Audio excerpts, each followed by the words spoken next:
Good evening. I'm John Batchelor. This is the John Batchelor Show. The IRS and the investigation by the House Oversight Committee, Mr. Iss's committee, into the connection between the IRS and Tea Party groups or patriot groups, the applications for nonprofit status, and the Obama administration. The investigation continues. I welcome my colleague and co-host Larry Kudlow of the Kudlow Reports at CNBC and Kudlow Radio on the weekend. This evening, Larry had a spirited conversation with his panelists about the IRS because of new information that is tempting to connect to what we know so far, but we don't have it yet. We do have indication that there is information in front of us, in front of Mr. Issa, that will help clarify this strange fog that's descended on the IRS investigation. Larry, a very good evening to you. What I learned is that a political appointment, Mr. Wilkins, who is the chief counsel at the IRS, is surprisingly connected directly to a 48-year veteran of the IRS, a lawyer named Carter Hull. That connection is foggy. It's circumstantial, as you said tonight, but it's very fetching, Larry. I hold myself back. Where do you think we are in this investigation so far? Good evening to you. Good evening, John. I think that the newest information, and it may prove to be very, very difficult, is that Bill Wilkins, who's one of two political appointees, William Wilkins, he's the general counsel of the IRS. It's a very big job. So he shows up at a meeting with Obama in the White House on April 23rd, 2012. This is new information out, I guess, a day or two ago. Right. And there were 13 people at that meeting. And coincidentally, John, on April 25th, 2 days later, new guidance and standards on these targeted groups trying to get their tax exemption was put out through the IRS. So 2 days after the Obama meeting, you get this new guidance, and you just have to ask yourself, what was the purpose of that Obama meeting, and what kind of... And who was in it, and what was discussed? Now, that information is all available. You've worked in the White House, Larry. Nothing happens there that isn't recorded, correct? Well, it's recorded. That's correct. And it's logged. Right. And then anytime you step in... Well, first of all, anytime you step into the complex, but we go into the Oval Office. So, yeah, that information is out there. I don't know why it's so darn hard to get this information. The FBI's been going at this for a while. What are they doing? I don't know whether a congressional investigating committee can get it or not. My suspicion all along has been that you need a special counsel with the power to empower a grand jury. But whatever.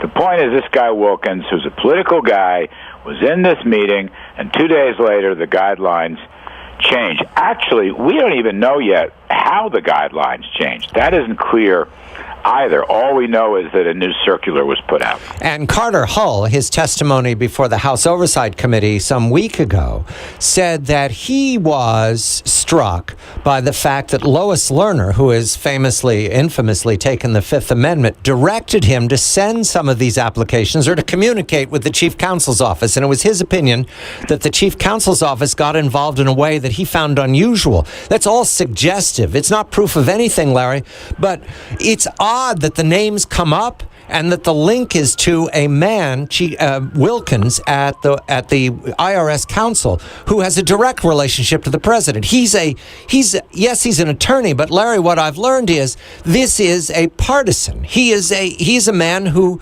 works for the Democratic Party for decades. Yeah, it's really important to know that the history of this Wilkins character. He's a political appointee.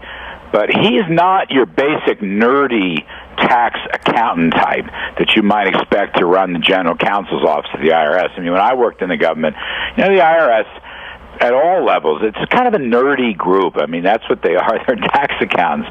This guy, Wilkins, was a lobbyist for liberal groups. He was a Democratic donor and fundraiser. And years ago, back in 2008, defended Reverend Jeremiah Wright over a political speech issue where comments that Wright made about his congregant, Obama, would have taken their tax exemption away from their church. And so Wilkins stepped in and represented him pro bono and got him off the hook. So the point that I keep making is it's a very curious person to be the general counsel of the IRS. What you have here is a left-wing party activist.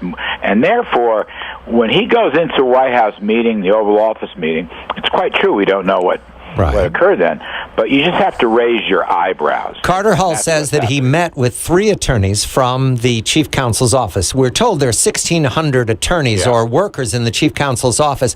Larry, your experience in Washington, does anything happen in the chief counsel's office that the chief counsel could be ignorant of? Something as critical as this matter of the Tea Party or the blocking out of the Tea Party? Would the chief counsel be ignorant of that? Well, I don't know the answer to that, John. That's a very important question.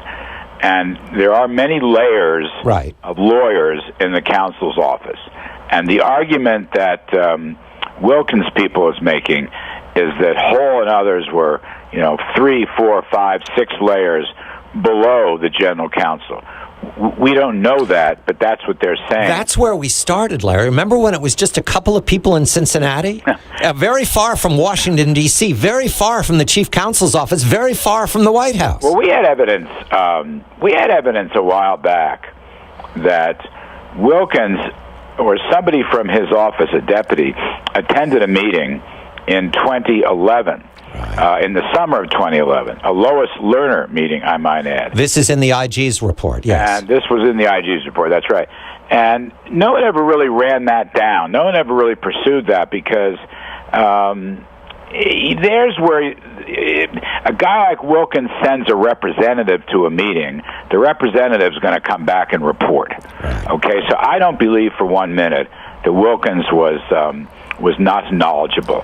And really the question here is how far up the line did this information go? And Lois Lerner, who still seems to be the quarterback of this thing, although I have my doubts, I think there are more people going to be involved, but she would have easy access to Wilkins, okay, because she was at a very senior level in the agency herself. So she'd have easy access to Wilkins and would be able to have conversations about these exemptions. And Lois Lerner has taken the Fifth Amendment. Another detail, Larry, why this matters is that it wasn't that the Tea Party groups or the Patriot groups were denied their applications. It was that they were kept in limbo. Yeah. And that means that they could not raise money as nonprofits. That effectively shut them down through election cycles. For 2 years, basically for 2 years, in 2011 and 2012. You're exactly right. And that's really the point of the whole exercise. And that's really the theory that this is what the White House wanted to do. And we also know that White House political operatives have been involved in meetings with IRS personnel in the White House or the Executive Office building. They claim it was to discuss Obamacare. Nobody knows that. And my experience in these things is when you have policy meetings, let's take Obamacare, which is a major policy initiative in healthcare, you don't have political people. You don't have campaign people in those meetings. Those are rarefied meetings. They're hard to get into. The campaign people wouldn't have access, and Stephanie Cutter, who was a campaign person, did have access. So, again, I acknowledge that this is circumstantial, but I think it's pretty fishy, and I think it needs to be pursued. And it will be. Darrell Issa, the House Oversight Committee, is taking the point on this very carefully, step by step, not throwing any long bombs, but right now, William Wilkins is the name to watch for, Chief Counsel at the IRS. What did he know and when did he know it about the delay, the very unacceptable delay of applications by Tea Party so that they were not able to participate fully and actively in the election cycle? Larry Kudlow of Kudlow Reports at CNBC and Kudlow Radio, I'm John Batchelor.